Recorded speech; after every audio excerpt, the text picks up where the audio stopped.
Hello and welcome to another episode of the Tesla Motors Club podcast. I'm Mark. I'm Lewis. And I'm Mike. Today we talk about Tesla robotaxis possibly being a decade away. Mike will tell us about his new mods on his Model 3. We're also going to talk about pricing changes, the Tesla Service Center experience, and much, much more. Strap in because episode 4 starts now.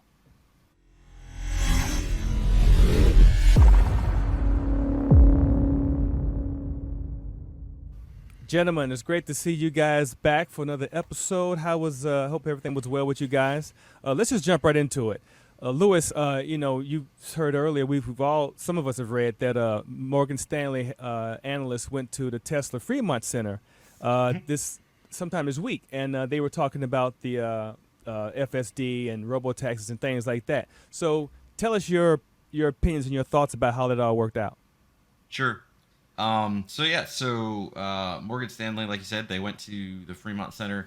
I think some of the big news coming out of that is that, they're likely going to be expanding that center. So it's not going to be as we open up production in Austin and in Berlin and other centers. Fremont's still probably going to expand to build more cars.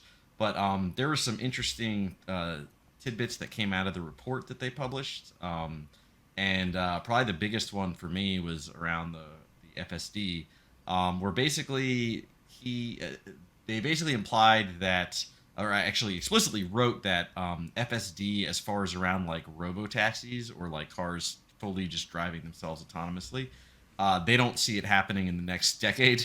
They said it's at least a decade away, if not more. And that kind of was around the revenue stream. So that's I guess the lens that they're looking at. The actual quote I can read here is we note that while our Tesla target includes ARPU, which is average revenue per unit for the network services business, and reoccurring revenue from the Tesla Mobility, which is the human attended rideshare, that we do not ascribe any specific value on full autonomy, as we do not believe the technology will be ready to deploy at scale for many years, such as a decade or more. So so anyway,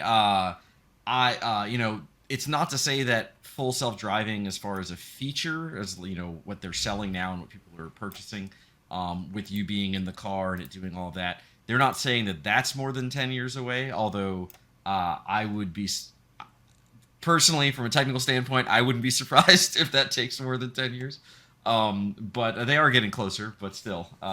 But yeah, they're definitely, their opinion is that there will not be revenue realized from self-driving cars like without a human in the next decade. And So I don't know.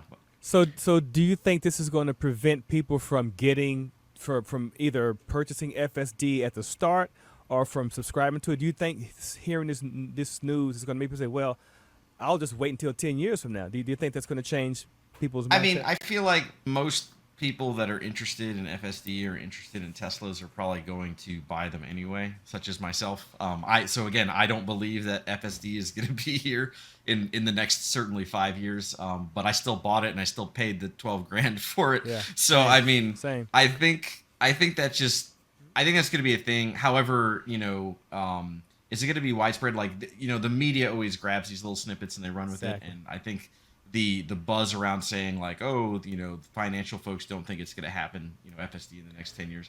I could see some folks maybe not purchasing the package because of it, maybe going the subscription route, which we talked about last podcast. But I don't know.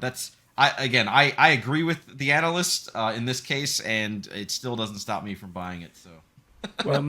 Mike is going on his trip soon, Yep. and Mike, how does this affect you? Since you don't, you have a Model 3, you don't have FSD, but you subscribe to it. So I how does this did. make you feel? I subscribe. I don't mind subscribing. I prefer it, actually. I I know for myself, I don't view it as full self-driving. I view it more as a very advanced driver assist. And that maybe that's just me because I'm kind of skeptical that full self-driving will actually be a thing where, I'm watching the computer drive the car and I kind of correct it when it's going because the way I want to drive and the way I see things and the way I try to drive safely isn't what the car does. And so there's a little bit of a disconnect there. And I'm not sure if they'll ever quite get that ironed out enough for me. Other people have a different opinion. But, I tend to want to stop my car further back behind cars than what FSD wants to do. I'll go around a turn a certain way. I'll cut the corner. FSD wants to make this 90-degree turn. You're asking the machine to drive like a human, and we're complicated. Right. Yeah. I mean, you especially if you drive down the same street every day, same interstate every day, like, okay, there's a pothole in the road coming up. I'm going to drive my car this way. The car doesn't know these things. It just looks at data that it sees, and it tries to make this whole like, okay, this is the best way it should go. Even if that's like a big hole there, this is the most efficient way, the most safest way to go. But us as humans, like, well, if you go over here just a little bit, you can miss that part, and then everything is great. So, you bring up a really good point. I know back east and in some areas out here in the West Coast, the road surfaces get really beat up because of the big trucks driving on them. sure. And center of the road is really not where you want to be. The road's too rough. You want to be off center, but FSD doesn't see that. Right. It doesn't understand the road's rough. It wants to be in the center because that's what the computer says. It's those little adjustments that, a decade off. I guess it depends on the definition of FSD. What do you really call an Right. FSD? Yeah, I'm optimistic. I had FSD beta on my old Model 3. I don't have it now, and there's no way I can get it back.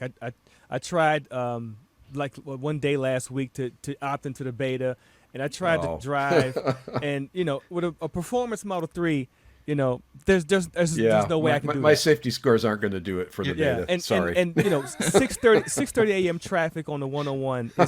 It doesn't let you, because in the HOV lane, people, as traffic builds up in the regular lanes, and you're just cruising happily down the HOV lane, people just get in it. Oh, yeah. And now Oh, you yeah. got to slow down. So then that's my score. But Yeah. I Even think- if you had a good score, you wouldn't get it right now. They've Yeah. been, there's trackers and things that look at like as people get added. And what's been reported is with the last few versions, they haven't even been bringing new testers Exactly. into the program. Exactly. So I mean, Exactly. Yeah, I would probably do, won't get it anyway. right. If I knew it was coming in a couple days, I would probably make the adjustment. But for indefinite, there's just no way. But back to the story about FSD. So I don't know. I'm an optimist. I think we'll see. I think the beta will get better. Maybe in a couple more. Maybe less than 10 years. Maybe we'll see it where more people get it, and you can. It's less of an alpha phase and more into an actual beta phase where you can actually use it better. Because the NHTSA, whatever I forget the acronym, but when they the old FSD, like at stop signs and such, the car would creep out just a little bit just to see around an obstacle to see if it can pass.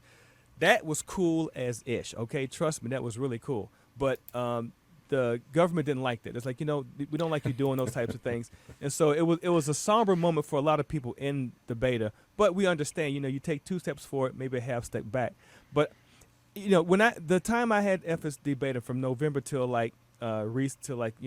February, it really got better. And being in LA with a lot of traffic on the city streets, I think it's getting better. So I think it'll be here more than 10 years.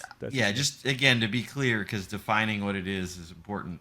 Again, they're saying no human, nobody sitting in the car controlling it, at least 10 years or more away. I think I can't imagine anybody disagreeing with that. No, even not being really. optimistic. As far as like what most of us care about, as far as like we're in our car and it's doing most of its stuff and we're sitting there, so if there's a problem we can react. Like, it's getting better by leaps and bounds. Even the latest versions, they're so much better than the previous ones. So even in the next year or two, I think it'll be comfortable where you want. So riddle me this: as a general consumer of FSD, do you see people using FSD all the time? In other words, they get in the car and they say, take me wherever, or do you see them using it part of the time where, oh, I'm tired, I don't want to pay attention, take me to the market. But I'm going to go on a road trip and I want to go have fun up in the corners, so they ignore FSD at that point. What's your use case that you see in your head as a common? Yeah, I mean, from my perspective, I think that most people will use FSD sporadically. It's kind of like not all the time, but maybe they want to use it for road trips or other types of things. Except for the group of folks, there's a whole segment where like they commute every day and they don't want to deal with the commute. Right. And so like you're gonna have like this dichotomy of folks that use it basically for the majority of their driving, and then folks that use it every now and then. How that breaks down, I couldn't tell you because I don't know the numbers on it. But I think over time, as more and more people become comfortable with it, it's going to eventually take over to be the vast majority of driving. So let me throw one more thing out I read about that actually got me kind of wondering in the back of my head. So FSD, let's assume we get FSD working the way it's advertised. Hands off, takes you where you want to go, no interruption. What happens if you're out having a party in the evening? You're going to have your FSD drive you home. The way the law is today, you're still doing a DUI. I wonder if they're going to have to change that, if the law's going to have to catch up with tech. Eventually, but I kind of view that in the camp of the 10-year plus thing. I think that's more of the once the government certifies the technology to be superhuman, because really the problem is making a car that drives as poorly as a person is hard enough, but really it needs to drive better than a person before enough people will be comfortable. So we need with a sentient life form driving us around. All right. Well, it doesn't need generalized intelligence, just intelligence for driving specifically. But yeah, I mean that's definitely going to come, right? That I think that's really the dream goal. That was kind of when you look at the ride sharing apps like Uber and Lyft and things, their whole dream originally, they used to say stuff like, no more DUIs, right? Oh, yeah. DUIs. I remember that. And I think that's really what full self-driving eventually the goal is that you don't need a human operator. Doesn't matter if you're under the influence of whatever substance, if you're reading a book, if you're watching a video, if you're playing a game. What do they call that? Level 4? Is that right? Yes. I think technically level 4 will cover that in most cases. Level 5 being fully autonomous in all new novel cases. And for those that don't know what Lewis and I were just talking about, levels, there's actually different levels assigned to how autonomous a car can drive or can't drive. And, we're kind of like at level 2 right now because we got to keep our hands on the wheel and pay attention and interrupt everything when it goes wrong. Level 4 should be completely autonomous by and large. The kind of, you say, take me to the market, and the car drives off and takes you to the market. Right. Yeah. Tesla's arguably sort of level 2. Level 3 is conditional driving, so it can handle most driving in normal conditions. And then level 4 is that it's really automated. So level 4 is where you start getting into probably what you'd see in like, if you ever watched like Demolition Man, the old. It's not that old, but it's old enough, I guess. It's I think it was around late 80s, early 90s or whatever. I think it was early 90s. Sandra Bullock, right? Oh exactly. my gosh. So that was an autonomous car that still had a steering wheel. It's just right. So I think that's more level 4. Level 5 is there's not even a steering wheel. There's not even a way for a human to interact with it. That I don't even think matters. Like, will that eventually maybe happen? Sure. Do I care? No. Fifth like Element level 4 had that. Right. Like level 4 is probably all we really care about. But yeah. There was a and Mike, you might remember this, but maybe it was last year. There was a lady. She was in a Model 3, and she was driving. It was her friend. Her friend was behind her, and she was driving, and she was drunk, so she couldn't drive. So she put the car into FSD. She was driving. Someone called the cops because I think she swiped or hit something, and then she put it in FSD. And then someone called the state patrol because they saw this happen. State patrol got up next to her car, saw that she was kind of slumped over, passed out. So the state trooper got in front of the car and slowed it down. So he got in front of it, and the Tesla auto slowed down. So that's how the car stopped. That's a smart and then they cop. got out. But the point is that these cops are starting to understand. Yeah, but that's still a what people are DUI doing. for her. For sure. No question about it. Going to jail for that one. Definitely no question about it. So I was looking at the forums when you guys were talking about this, and one of the guys who is very vocal on the forum, his username is EV Now. He's very vocal on the forums, and I've seen a lot of his stuff, and he has a lot of things to say about this. And he's something I want to say. He says is like he should add all of us 60K testers have front seat on this, meaning we are watching this FSD come about as we're testing it. Yep. We can Yep. see what's happening month to month, and we know when we are anywhere close to human level, let alone robotaxi level. No need to defer to experts in analysis.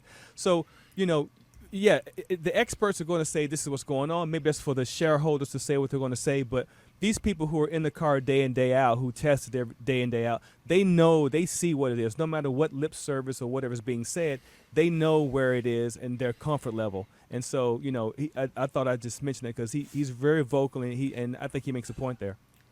Yeah, I mean, I think the thing to remember, though, is analysts, it is a job for a reason. And it's not to say that they're experts in everything, but they do a lot of research. I would be surprised if the analysts didn't speak to many people that are using it all the time as part of their analysis and their research. But yeah, you're right. They're looking at it from a stock pricing and funding and loans and all those other types of financial aspects of the company and price targets for future revenue. So yeah, I mean, test drivers are on the front line. They definitely know they know it quite well. Let me ask you another question, Lewis, since we're on the subject. When we say FSD, it's in the world of Tesla, at least, it's a complete package. There's summoning, there's auto parking, there's the driving. Sure. But is parking and summoning, which are really kind of like a party trick, are those really part of FSD? I wouldn't think so. You have to have it. I think you have to have those to have it. In order to have those, you have to have FSD. So there's definitely a lot of debate on that, and especially on TMC. If you peruse the conversations, there's been multiple levels of like enhanced autopilot and like all all the. See, I see summoning as like a party trick. I don't see it as part of my normal FSD. I mean, it yes and no. I mean, so what I can say is it's certain. FSD is a product, right, from Tesla. Yes. FSD is a package of features and functionality. It's Summoning a suite of products. Requires FSD package to be able to have that feature. But from my understanding is it actually runs on its own software stack right now. So the summoning models that are used and the actual software that's doing that control is not the same as the FSD models that are doing like city driving or the models that do like the highway type stuff or like the the self cruise control, the adaptive cruise control stuff. So realistically, it is a party trick right now. Eventually, it will need to get better. There's been horror stories of people using the summoning where it swipes a car or it takes forever or it's really slow. So I mean, over time, it's a party trick.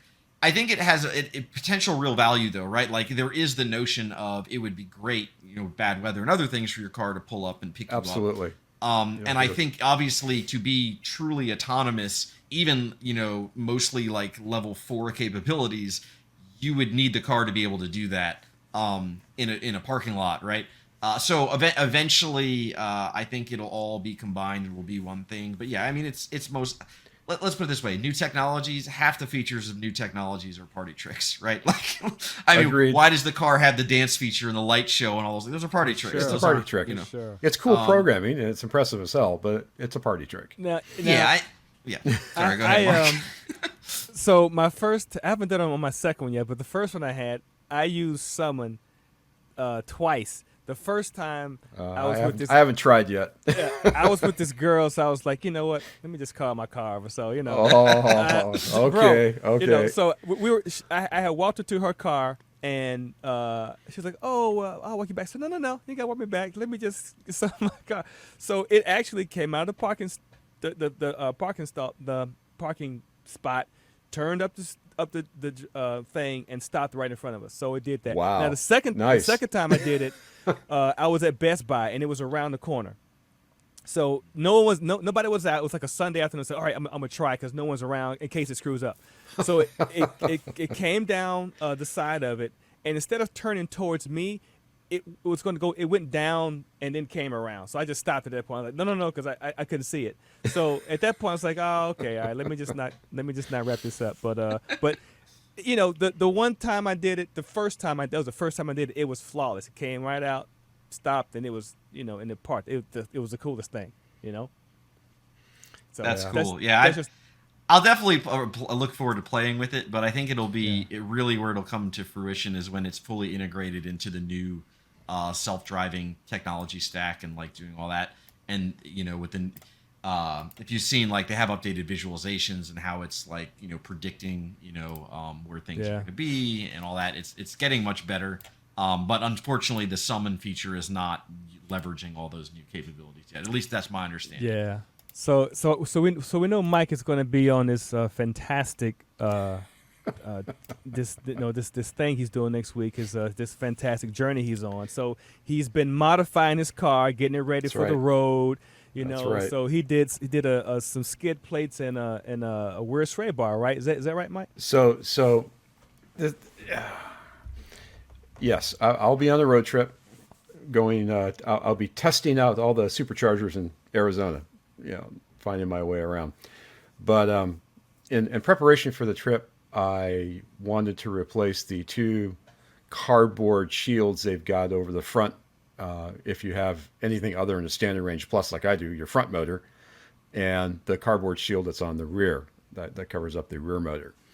For those that don't understand what I'm even talking about, if you look underneath your Tesla, if you look under the front suspension where the front tires are, there's a looks almost like a felt shield.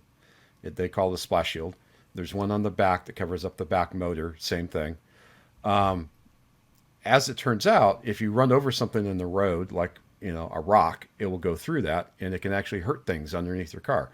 There's been cases of people who have had coolant punctures and other issues of debris going through these cardboard shields and hitting something that's important. The very newest Teslas, I'm told, have got hard plastic now. They've gotten away from this felt cardboard. In my case, I went and I bought metal. I've got two sheet alloy shields that were made, molded to match the OEM. And all you do is you take off, 10 or 12 10 millimeter bolts on the front, put the new shield up, screw it back in, done. You now have a metal shield protecting the front part, and you go to the back and you repeat the process for the back shield. I bought mine off an auction site, but you can buy them from any of the Tesla vendors. Mine came with a noise reduction foam that was glued to the inside. And you might say, well, that's kind of a gimmick. And honestly, I kind of thought as much when I bought the shield. But I'll tell you this. When I put the shields on and got back on the freeway to go home, because what I did is I rented a lift.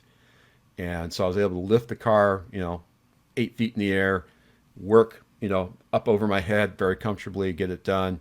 Highly recommended to do it that way. Doing this your driveway would be a challenge. It's awkward at best. But anyways, on my way home, I actually did a dB measurement, sound measurement inside the cockpit of my car.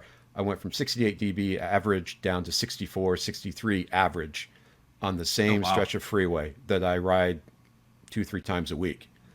The biggest reduction was low frequency road noise. So it works. I mean, I'm converted. I'm a believer. I'm thinking this will pay off on the road trip in spades, just from the sheer fatigue you get from the road noise. The second item that I did at the same time, since I was underneath the car mucking around with things, I go, this is a great opportunity. Is on the Tesla, the Model 3 Standard Plus, like I have, they deleted the rear sway bar.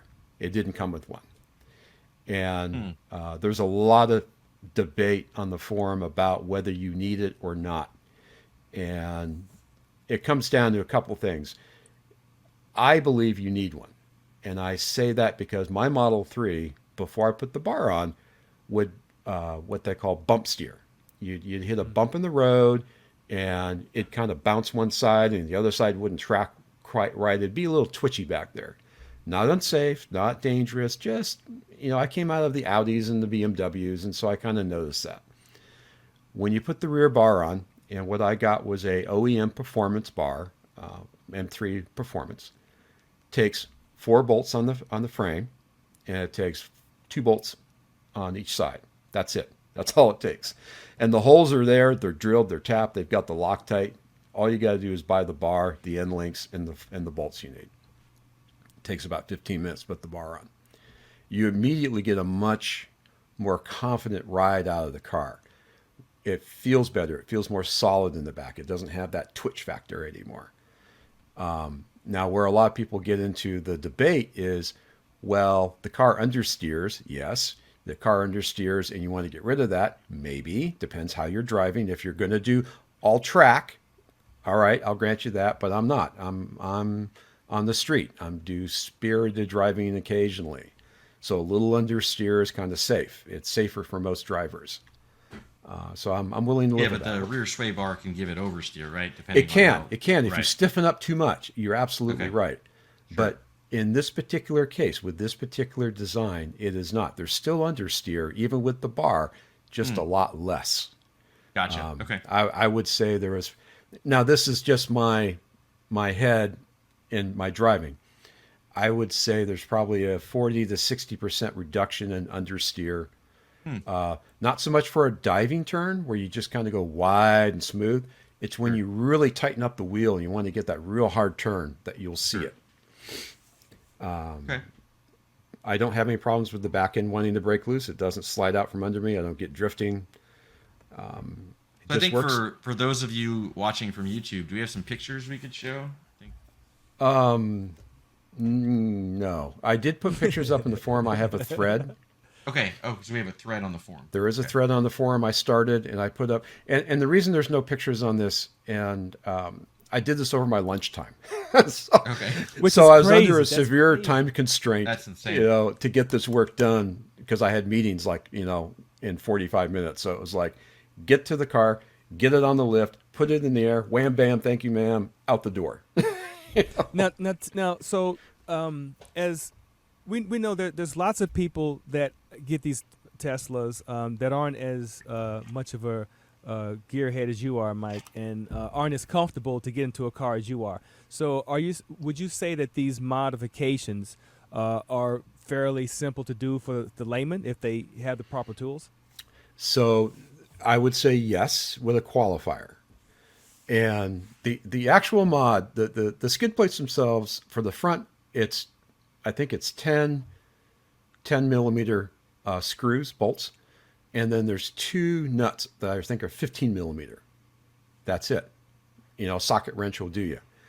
Where you run into a problem, it's a fairly wide piece of metal. It's not heavy, but it's wide. It's kind of awkward.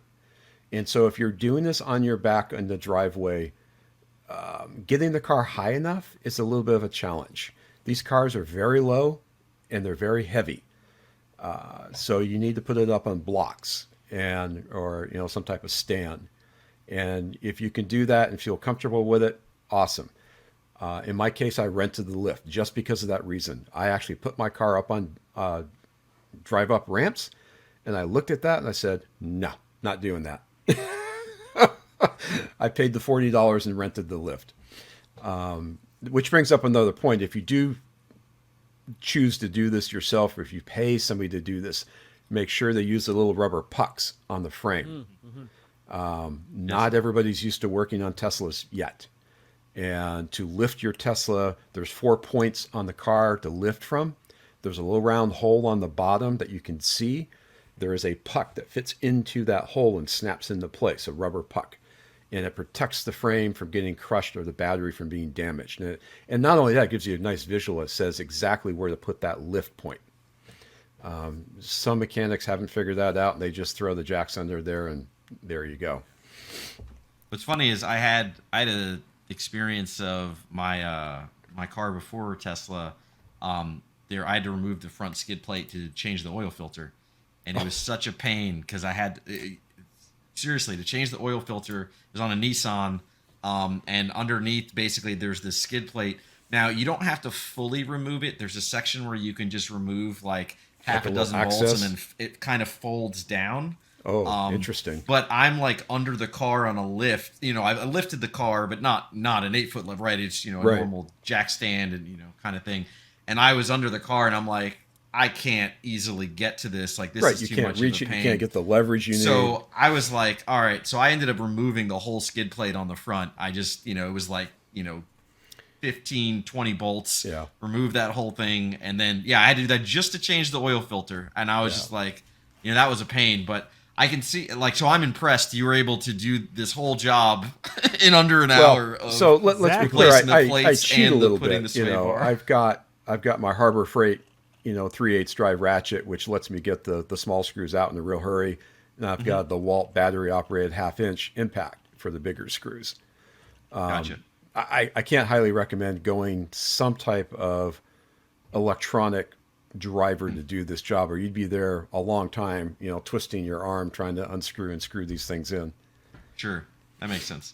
Was so this place that you were at, Mike? I've never knew these types of places existed. So was it like an empty space or a building that you could rent out, or what exactly? So this is relatively new. I think the biggest constraint is insurance, as you might imagine. But this particular gentleman, he's got 2 facilities, and they're both they both used to be auto repair shops, and he has since bought them and turned them into these. I wouldn't call them maker facility, but they're a do-it-yourself car facility. And in this particular case, it's an older shop with older equipment, which is all right. You just work around it. It was $40 an hour. I put a reservation in a few days earlier and told him what I was doing. He made sure that there were tools available. He had a roll around with trays of tools ready to go. The only challenge is if I had wanted to use air impact, I would have had to wait my turn because there were 2 other guys in there working. Since I brought my own electrics, no problem, no waiting, just get the job done. Is there like a website that this is just my own personal thing. Is there like a website that you go? I mean, how'd you know that this guy did this? I Googled him actually, and I went Googling looking for a rentable lift is what I Googled on.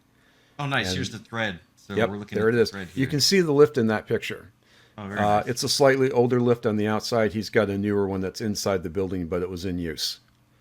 So, And so you had pucks you put on the arms, for lack of a better phrase. The pucks go into the car, and then you roll the arm underneath, and it goes underneath the puck. And that's the safe way to lift. And that picture there, that's the front skid plate. The 2 big holes you see, those were the 15 millimeter bolts. Around the perimeter go the small 10 millimeter bolts. And this particular plate is molded to match the OEM. There is different skid plates that are completely flat, much like you'd get on a 4-wheel drive, what they call a skid plate. And they're much more robust. So it depends entirely on your comfort level and what you're trying to do. Makes sense.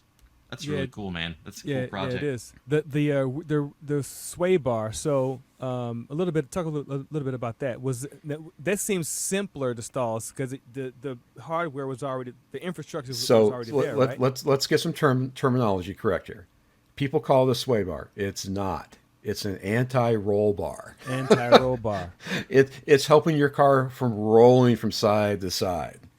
And the way the bar works, which prevents the person from swaying. Yes, yes. And it's literally that. The bar will twist as the car, will roll from side to side, and that's what it does. On my Model 3 Plus, Standard Plus, the bar is in the back. There are 4 mount points on the frame, 2 on each side. Those mount points are actually there. The fact that they weren't used doesn't matter. They were there. And they had the threads, and they had the Loctite from the factory still there, ready to go. Do you think it's a supply chain issue or No. a cost-cutting Cost issue? cutting. No, it's a Right. cost cutting. Okay. So on my Model 3 Standard Plus partial interior, I didn't get ambient lighting. I'm missing some speakers. The speakers are there. They just have to be wired up, and I've got the kit to do it sometime soon. The rear bar is missing. All the mounts are there, but they took it off because it's not the performance. It's not the long range or extended range. Gotcha. And I bought my bar and end links used from a fellow TMC member on the forum and got a reasonable price for it. So but it's you can OEM. buy it new from Tesla. Yeah, so mine were OEM. There's a lot of third-party bars available. And the third-party bars are nice because they have adjustment. You can go as soft or you can go as stiff as you really want. If you want to go play on the track on the weekend, you can crawl under the car, change 2 bolts, and stiffen it up really fast. Nice. That's not what I do. So So the anti-roll bar. Now, is this similar to back in the day, the torsion bars and on the Works the old cars same back way. in the day? It's Yeah, kind of same Not the concept. same, not the same bar. So the Chryslers used to have torsion The suspension. Chryslers. Right. But it works the same way. You've got a metal bar that will rotate and twist. And how stiff or the diameter of the bar, what it's made out of, determines how much it will twist. Surprisingly, your coil springs work the same way, except they're wrapped in a circle. Fair enough. Speaking of coil springs, you think of getting any to put The on? coilovers? Yeah, I've, coilovers. I've debated myself. If Gonna they happen. weren't so costly, Yeah. I would seriously consider it, because I'm a big fan of soft, compliant suspension. Back in the 80s, when I used to do a lot more of this, there were two schools of thought. You'd either have really stiff springs and very thin bars, or you'd have really soft springs with really thick bars. And the real difference for anybody was, are you on the street or are you on the track? If you're on the track, stiff springs are great because there's no potholes to deal with, no curbs to deal with, normally no debris. If you're on the street having to deal with the reality of urban living, you want that spring to be able to hit the bump and follow the bump, not bounce off the ground and lose contact. Yeah. You don't want to fly your Tesla. Generally a bad idea. Well, we saw it. I saw it happen one day. I'm not sure if you guys saw us on the forum, but someone posted a clip. Oh, that airborne Tesla? Yes. Oh, I I saw saw that. I saw Man, that. that was crazy. And Yeah. all the batteries just came out. They just The like sparks Oh, were man. flying. That Oh. was very much that car's dead. Yeah, the flying was great. It's the landing that really kind Yeah. of ruined Yeah. everything. Exactly. because the car is so heavy, man. Yeah, Duke's a hazard. Yeah. So yeah, okay. So I'm just fascinated about this anti-roll. I'm fascinated about this and how it is. Is there a reason why, Mike and Louis, you can chime in too? Is there a reason why you guys think that manufacturers shouldn't these be on every car? They are. Are they really? Yeah, they are. Virtually every car has Usually. got a front roll bar, sway bar, whatever Really? you want to call it. So Tesla not including it. So on their car, Well, they have it on the No, front. no. Tesla They did have it on the include it front. on mine because it was the lower end. So your Tesla Performance, your Tesla Extended Range, they've got two bars, front and back. Wow. But I think it was a cost thing. Other Yeah, people it seems disagree, like it. but Well, you know, it seems like it. If everything is there, because I've watched Monroe's his name Monroe. Mm-hmm.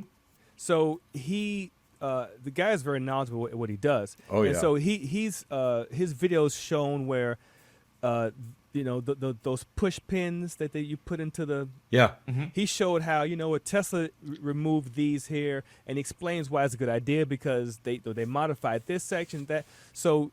That made me understand why there's some things that aren't because like when I'm cleaning my car, I'll look in on the wheel well and I'll say, well, there's a push pin missing. But then it seems that Tesla felt like, well, I think it's Wasn't superfluous needed. to have it there, so we just removed right. it. So I guess I can understand and agree with you that maybe the bar in the back was not a necessary. lot has to do with the design of the car. So if you're a child of the 60s with the muscle cars, where you had 80% of the weight on the front end and you had a very light back end, the cars would just understeer terribly. They'd plow. You'd turn the wheel and the car would go straight for a little while the wheels caught up to what you were trying to do. So you had to have a front sway bar. Had to. There's no way around it. If you had a 911, a little different story. Weight much more balanced. Still need a sway bar, but a very tiny sway bar, because at that point you're just applying a little bit of correction. You're not trying to fix an inherent design problem. The Tesla's kind of a unique beast because of our battery pack. We're pretty well distributed for our More weight. CG. I'm a little different because I don't have a motor up front, so I've got a little less weight in my front. I'm a little butt heavy, but not a lot. Not compared to the old school cars. Now, since you've had this bar in the back, now have you done some spirited driving to test it? That's why my safety score is an 82. It's dinging me for, how do they phrase it? Aggressive cornering. Man, look, the Model 3 is so fun to drive. I can't wait till Lewis gets his Plaid, man, because this dude. I mean, can Dude. where's Lewis for the podcast? Well, oh hey guys, I'm out here doing, out here in my car. I can only imagine the excitement. I'll be He's gonna be out streaming there live from drifting my around the car corner, instead of Oh my gosh. instead of in my office. But Lewis, once you get your car, you got to put a CD player in it. I'm telling you. Oh man, telling you you. know what? Look.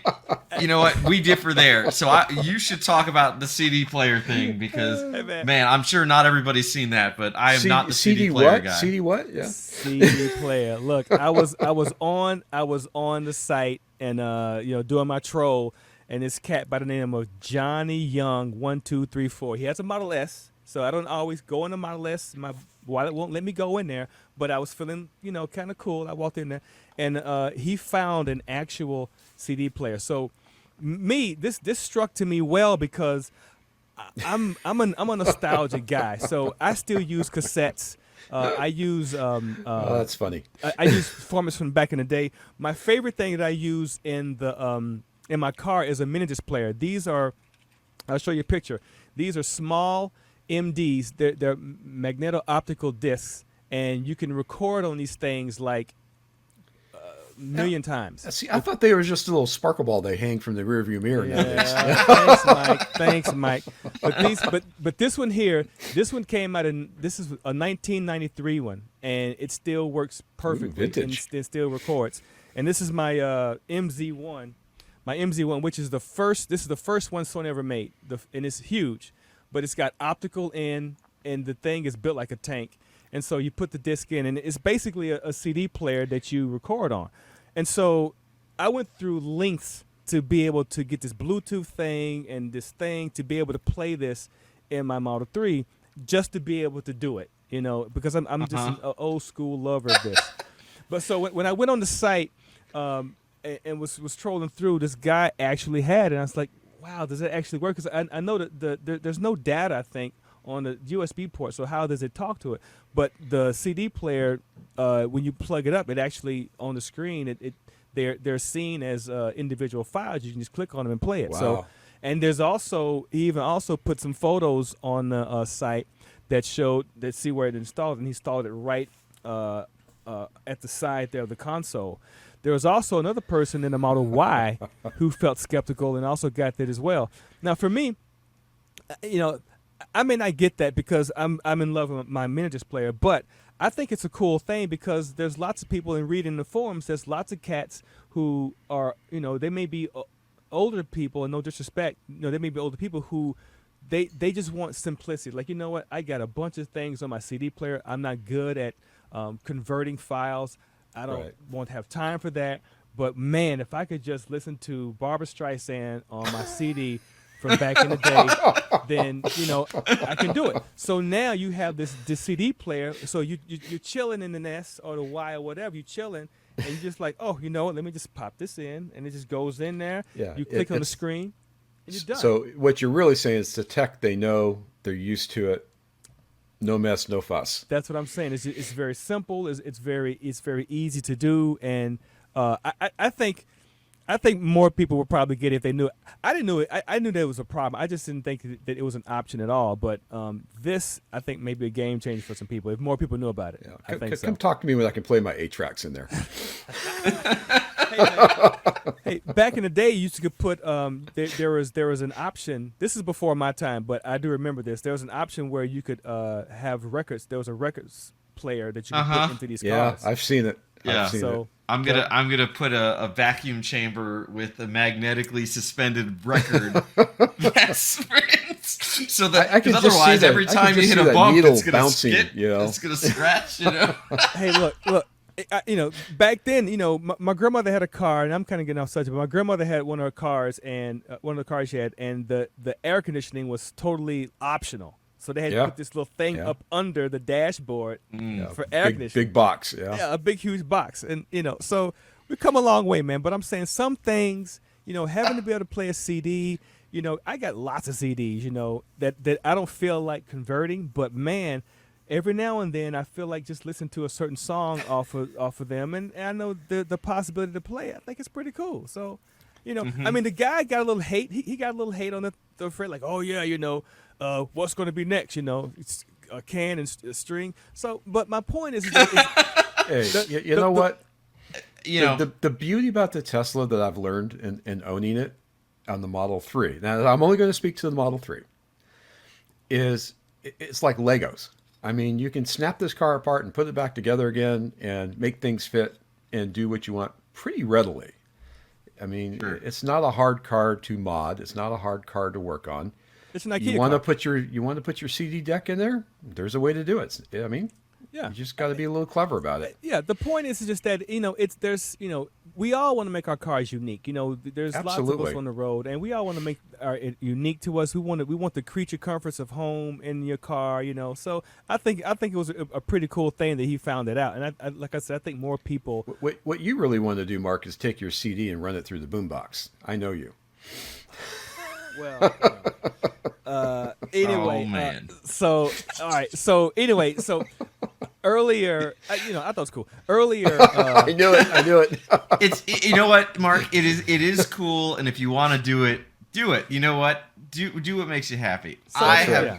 To me, it's about data. So I'm happy to plug my phone in, and that's my source. keep it Stream it pushing. over the internet, whatever. Yeah. I don't care. Once you're digital. It doesn't matter. It's Yeah. just data. But Yeah. you know what? If folks want to do that, that's fine. I won't be. But it is cool. I agree, though. What Mike said, it is cool that you can.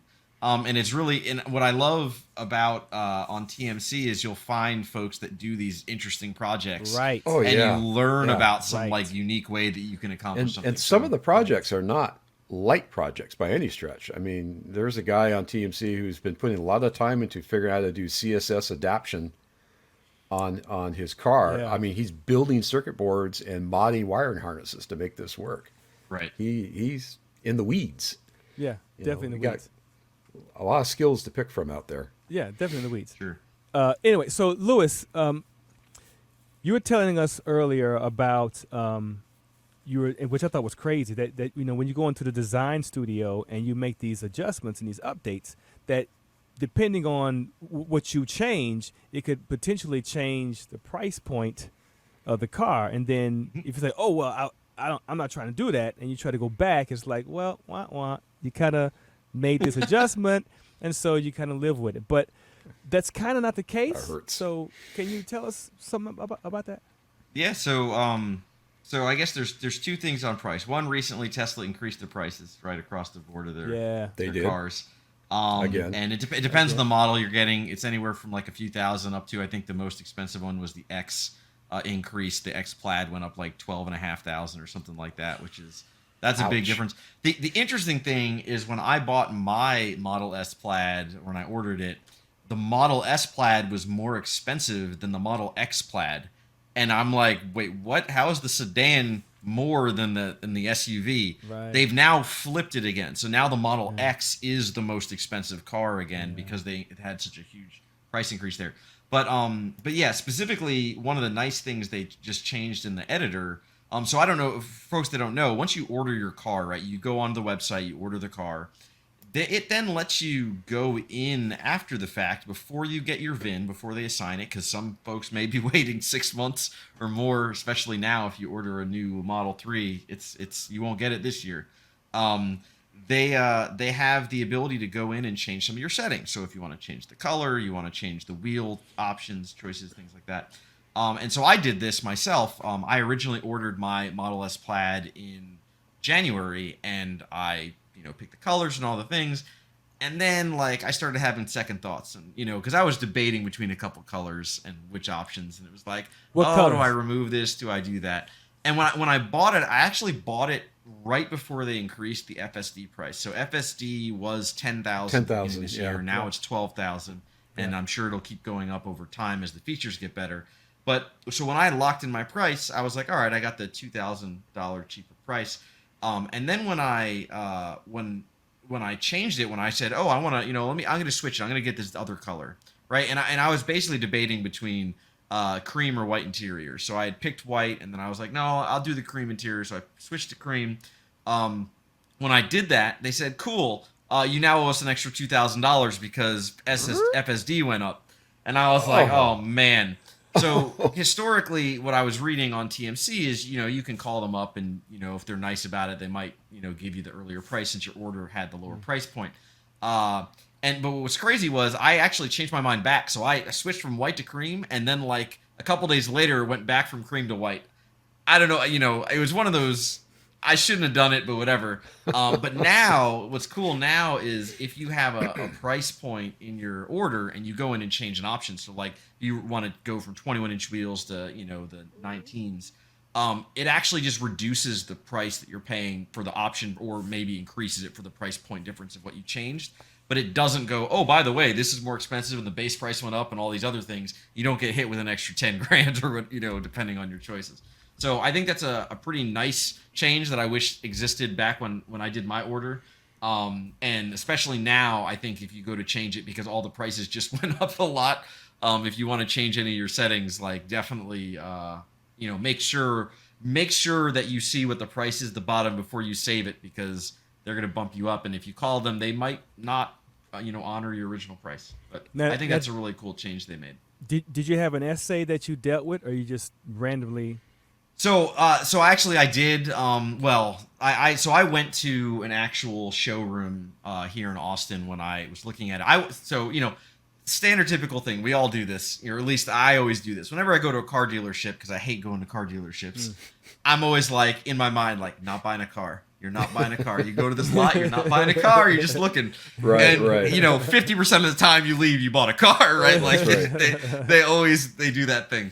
So when my wife and I went, and I was just like, we're just looking at colors and options. I want to see the colors in person. I want to see what the options look like in person, because, if you haven't seen the variety, you don't necessarily know what you want to lock in. So I went there, I looked at them, but I went there going like, you're not buying today. You don't need to buy today. I'm going to buy it home later. And of course, I ended up buying it right then and there while I was there. I looked at the options. I sat in the car, and I was like, "Oh, I want this car so bad." And the guy's like, "Just walk this way and touch the screen, and you're done." Sign right here. Yeah, sign right here. So I did. So I technically did work with an SA when I was, when I was in the service center. But yeah. Anyway, so since then though, I've done it just through the website primarily, and then. When I call the number, they just route you to your local office, but I haven't like requested the specific person that I, I talked to so there is this cat that I dealt with. Dealt's the wrong word. There's he's a higher up in the Tesla hierarchy. He's more than an essay. He knows a lot more. He knows what some of the bodies are buried, so he knows a lot more than the average essay.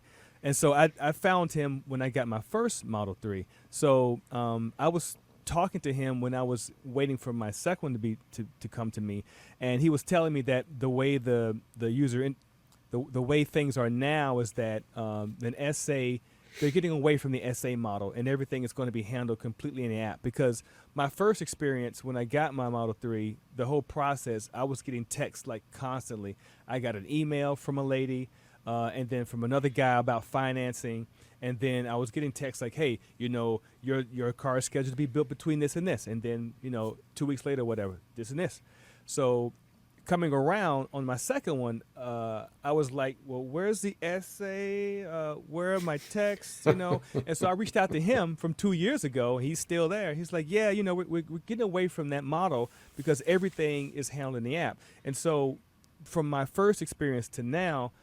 Everything, I didn't have to talk to anybody. Everything was handled completely in the app. My finance was all done through the app, and then the app would tell you your date range. And then the only humans that reached out to me was when, "Hey, Mark, your VIN is ready. Go into the app and schedule your appointment." And then that's when there was an actual human being. So I would like ask them questions about, "Hey, whatever," and then they would respond right away. But for the most part, I didn't need to deal with an essay. I also didn't have to change anything. But so from my first experience to now, I think that's pretty freaking cool, because I can just be in the bathroom, dropping some browns off at the pool, and I can be just doing my thing. And like, oh, maybe I want to change my configuration because I had a change of heart, and I don't have to call anybody. I can just go into the configurator and do that. So that's cool that it does that, and they're changing that. Look, I mean, come on. I mean, you know, getting rid of the human element for a tech geek nerd like myself is great because I don't want to have to talk to anybody or deal with anybody. Nothing against humans. Nothing against humans. Humans are great. I Some of my guess. friends, That's right. best friends, are humans. So my best friends are humans too. Wait, I don't think I have any friends. Anyway, but yeah, no, I think moving that model is certainly going to help them scale, right? That's certainly a business thing, right? If you need a person dedicated for all these things, it's not ideal. So getting more automation in the app is wonderful. So I agree. I think I'm looking forward to that. But you can't get away from the service center side, right? Like when you start getting into service, that still becomes an issue. For sure. So, you know, Mike and myself, we have had some experiences with the service center. Yes, we have. Mike, won't you tell us a little bit about your experience with your mom? Sure. Mine is limited, and what I mean by that is I haven't had to actually go to a service center. Although when I get back from the trip, I will be. My overhead glass panel's got a crack in it. Ooh. Yeah, but I don't want to fix it until after my trip because sure as hell I'll get it fixed now, and something's going to break it on the trip. Oh my gosh. So I'll Sorry to deal hear with that when I get back. That would be my luck. Yeah. I've been there, done that. So it's just a hairline. You can barely see it. It's good for now. But up to this point, I've had the Rangers out, I think 4 times. And they've done 12-volt battery replacement. They did a cabin filter replacement. They did a tire rotation. You know, and I got to say, when I first got to Tesla, I didn't know about the Rangers. Somebody told me about that. You know, oh, go in the app and set up a service. I said, well, I can go down to the service center. No. Go to your app and set up a service, call. All right. And what's that going to cost me? Not much. And so what I did for my very first time was I went to my app. I took my phone.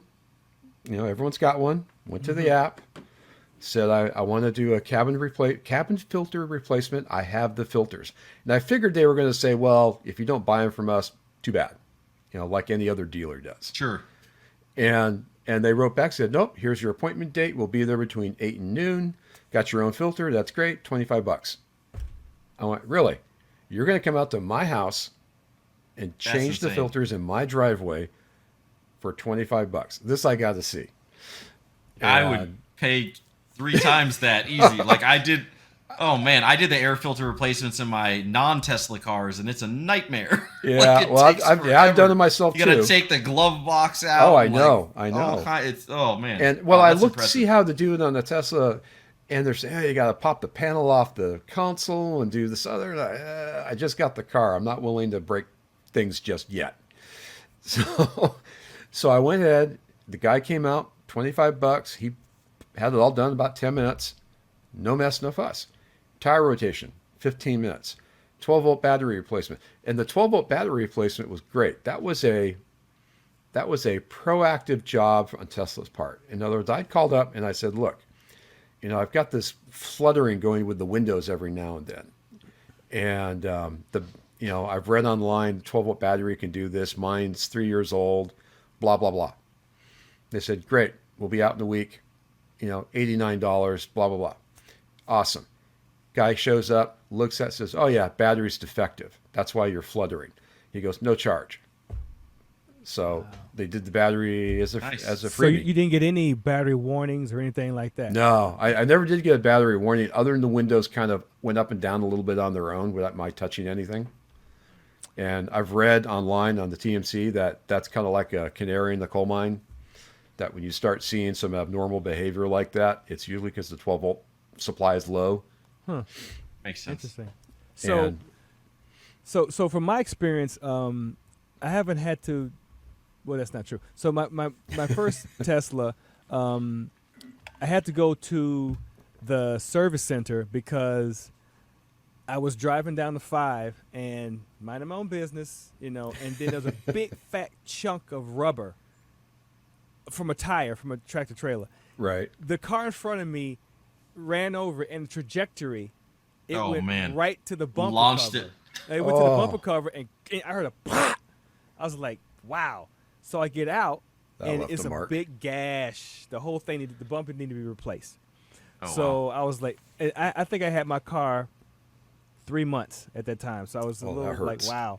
So I out of pocket. I just went to go pay out of pocket. So I went to the Burbank Center, no, the Van Nuys Center, and Teslas. There was tons of Teslas there, and a lot of people lined up dropping their cars off for whatever reason. Some people were there for panel gaps or whatever. But and this was during Corona time, so it was kind of like a contactless thing. But a lady came. She showed up to my car, took the door code, and everything else was then done through the app. She just said, "I need to take a picture or get the information from your door code about the paint code," and that was it. So then I had to come back again within a week once they got the bumper and dropped the car off. They gave me Uber credits were automatically sent to my Uber account. Or it was text to me, and then I could add it to my Uber account. So that was Nice. contactless. Dropped it off. Uber came, picked me up, whatever. They were done with that in probably about maybe an hour, whatever. They took the tire pressure. So I was back, got the car. The service attendant, the yard attendant was there. He gave me my little fob and said, "Have a nice day." So that was that. Other than that, I had the home link, which is everyone should get the home link if you have a garage. That's the garage door opener, right? Yeah. Oh my gosh, that thing is fantastic. I can never go back to. So when I got my new car, I was waiting for the appointment. I'm like, bro, I got to pull it out, press the button. I'm like, this is I was so entitled because I had my home link. Anyway, so the Ranger came for the first car, and he was it was again during the Corona, so. I let him into the gate. He pulled up, did it. He was done in like 25 minutes, no problem. He checked my air pressure. He noted the car was great. And then last year, my old car, I had a nail in the tire, which needed to be replaced. They have a truck, a Sprinter van that has it has tires in it. It has a tire balancing system in it, the whole thing. Oh, wow. The guy came up. He met me there like probably I think half an hour sooner than the time frame. He said, "Hey man," he called me. "Hey, I'm here." I said, "Oh, great." So I pulled the car out of the garage. I was at the job, and I pulled it out. He put some cones out. He took the tire off, went to his his truck. He said, "Yeah, it's in the sidewalk. Got to be replaced. No problem. Car, brand new tire." So he was done probably with all that maybe 25, 30 minutes. So he did a full tire replacement on the street. That's awesome. Yeah. That's sweet. That's Yeah. really So cool. so again, it's and other than just paying for the tire, everything else was just part How of the was service. the price of the tire? I'm curious. Oh, it was like $380 something. Well, I mean, relative to like Tire Rack or something. Would you say the prices were at the high end, average? I think it's the average. Yeah, I think it's average. I think it might be a couple dollars cheaper than like discount tire, or whatever. Okay. And the tire, which is a PS4S, the Michelin, those aren't readily in stock everywhere. Like some places have them, but trying to call up when you're on the side of the road, Yeah, trying to that's a find pain someone in the that's butt. got it. Right. Yeah. So, for me, I'd rather pay for convenience. And so it was a text. It was, again, in the app, no human intervention, basically, into the app. I got a problem. I took a picture of it. Someone saw it on there, and they said, well, it might be replaced. Then they scheduled a service. The guy showed up. He was very cool, chill cat. He did his thing. He was in and out. So the whole experience was great. So this whole app model for me has just been fantastic. And, I'm grateful that these cars are kind of maintenance free for the most part. True. There's some things got to play, but things like that, man, roadside assistance. I mean, sure, you can go to AAA, you can get it towed someplace, and it might be a little cheaper. But getting AAA, waiting for them to show up, getting your car on the flatbed, hoping they bring you a flatbed. I'd rather just pay for the convenience and just Sure. have it done that way. So it sounds like the Rangers are usually, at least in both of your experience, have been pretty good. The Yeah. service and coming to you. I would say so. And this is The- LA. the This problem- is LA. Right, and so that's in LA. So I think part of the problem may be, or one of the negatives is service is dependent on where you are. So there was a thread recently on TMC, basically about bad service center experience in Austin, Texas, which is very important to me because that's where I'm That's at. like your home ground. I mean, That's Right. that's where I'm at now. Thankfully, so I checked. So it was Ron Caracas is the user. Posted basically he's had 2 negative experiences with the service center here. One in trying to schedule them to come out to the car, So he was trying to get a Ranger, I guess, to come out to his car, and they essentially refused to do it. It had to do with the Model 3. I don't know if you guys have seen. There's an issue where the spoilers on the back, they start coming off.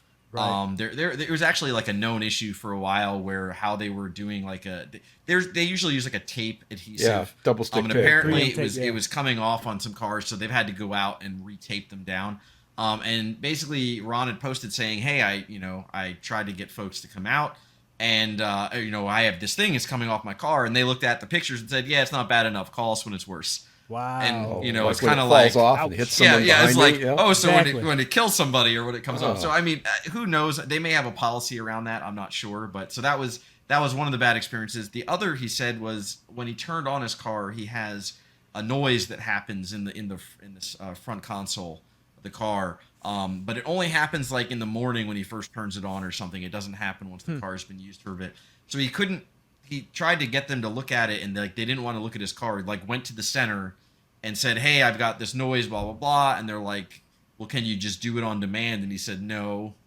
And they said, "Well, do you have it recorded?" And he goes, "No." And they're like, "Well, they don't even want to go outside or talk to you or try to figure it Wow. out." They're like, "Record it and get back to us." And it's like, I can see that argument. There's some legitimacy to the argument of like, oh, they can't reproduce it, but they didn't even look, which kind of concerned me on the service quality level of at least, you got a customer there, they got a brand new car, there's a brand new Model 3, like, go out there and take a look at it, see if you can see anything, spend 2 minutes, 5 minutes, whatever. So he was pretty unhappy. I asked him a few questions, try to get some more details around it. I guess I will be hopefully trying the South Austin. There's a new service center, so I might be trying the other one. But yeah, so 2 bad experiences there, and there were a couple other posters that also mentioned some other service centers north side of Austin where they've had issues up by the Round Rock area. But anyway, this kind of concerned me a little bit. It's definitely a big topic, and we'll probably have to discuss it. I'm sure we'll discuss it again. Well, I'll have to let you know when I replace my glass what happens. Yeah, I mean, so I don't know. It's good. Both of you had good experiences in the past. That's in LA. Some folks in other places, I'm sure, have had great experiences. What concerns me is Austin is now the headquarters for Tesla. Right. So they really need to. I would say they need to step up their game and get Right. their service here to be on. So riddle me this. Tesla is still a relatively new car company. Sure. They've been Relatively. around. They've been selling Most of them cars. started Right. over a century ago. Well, they've been selling cars. They've been selling cars like 2008 thereabouts. Sure. And in the first year, they sold 120 cars. Okay. Right. Now, last year they sold, something in the neighborhood of 940,000 cars. But I don't see their service centers growing to match that kind of growth rate of sales. Do you Sure. think it's growing pains where they just haven't been able to build out the service centers enough? Or do you think there's an inherent problem, more of a philosophical problem? I mean, there could be a philosophical problem, right? Like, in the sense of demand is so high. It's kind of like, I don't want to say, like, I guess looking at it from if the demand is really high, they don't really need to incentivize people to want to buy Teslas. You have some leeway in service not being as good, right? We saw that with quality. They had quality issues and people didn't care. So what's the incentive to fix the quality issues? But I would say it probably mostly has to do with scaling. It probably mostly has to do with business getting larger, scaling the business, putting more, dealing with this, millions of cars instead of thousands or tens of thousands of cars is definitely a different amount of service required. And again, these are some newer locations in Austin as well, so maybe they're still coming up to speed. But hopefully, it's an issue that gets if the resolved. Rangers are any indication, I think maybe they got good bones for service. If they can build on that model. Sure. Yeah, Yeah. I mean, I like some of what they offer for service, the Rangers and all that, is like eons beyond any other car company, right? Like, I'm really it's- impressed I'm it's amazing. super impressed with what a Ranger can do. I mean, sure, Absolutely. they won't do my glass. That's one of the few things they won't Okay. do. Sure. Well, it has to But be a they'll third do a party. lot of other things on the car. Yeah, so I mean that's amazing. So I mean I think that's incredible. But yeah, if you have to take it into a center or you're having like rattling, has been a known issue, right? Like road, noise and other types of things. That's a tricky one. And I can say, at least from my own experience with other cars, right? I had road noise issues where it's like I'm getting whistling on the windows or other types of things, and you try to get them to fix it, and they do a thing, and it doesn't fix it. You go back and you do a thing, and it doesn't fix it. That's not Tesla. I've done that run around with other car companies, with brand new cars. So I mean, it happens, but yeah, hopefully Tesla service on average is good, and we'll have to see if it improves. But anyway, I saw this story on TMC, and I was kind of like, ooh, hopefully that's not indicative of a larger problem. Well, like a common I'm issue. willing to bet they're painfully aware of it. Yeah. Yeah. Yeah. I think like what Mike was saying, I think that it's like the first of the year, so many people are just like piling on trying to get these cars now, because I think people are starting to, I'm not sure if they can't be becoming more affordable because they keep going in price, but people are still jumping on these cars because I think that they realize that this is where it's at. There's fuel prices that are going crazy now, especially here in California, and it's making people like reevaluate, like, well, what should I get? And there's always the Leaf, there's the hybrid, there's the Prius, there's the Mirai, which You're is not a even in the hydrogen. same category, man. You need to step it up. The Leaf doesn't compare to a Tesla. You're talking That's what I'm Mach-E, that's or my point. My point is people are thinking about going electric or hybrid. They're reassessing, and I think most people are jumping on the Tesla bandwagon. So It's a great value. Even though we hear maybe some, because there's going to be negative things and everything. People hate Tesla, and they some people do, and they try to find one little thing and blow it out of proportion like it's specific to Tesla, and it's not. So other car makers have panel gaps. Other car makers have their cars sitting on lots because they're missing a component because of the shortages. It's not just Tesla. But the point is people are still, despite we hear the negativity on some things, people still line up, wait for months and weeks to get these cars. And I Demand think is there. that's a good thing. They sold 940,000. I mean, that's not peanuts. I know. Okay, that's a wrap on our fourth podcast. I want to thank you guys and girls for coming out again to check us out. I want to give a special shout out to our producers in the background, Danny, Doug, Adam, Josh, and James. They do a really great thing here to keep us going. If you go to teslamotorsclub.com/podcast, this gets you to all the podcasts that we have up to date, and it also lets you know about things that are to come. So please leave your comments there as well. You can follow us on social media. Links are in the description, and we appreciate anything and everything you have to say. Anything is good for us. We take all the input you give us, and we will use it to better this podcast. So for myself, Mark, Lewis, and Mike, we thank you for coming out. We'll see you guys next time.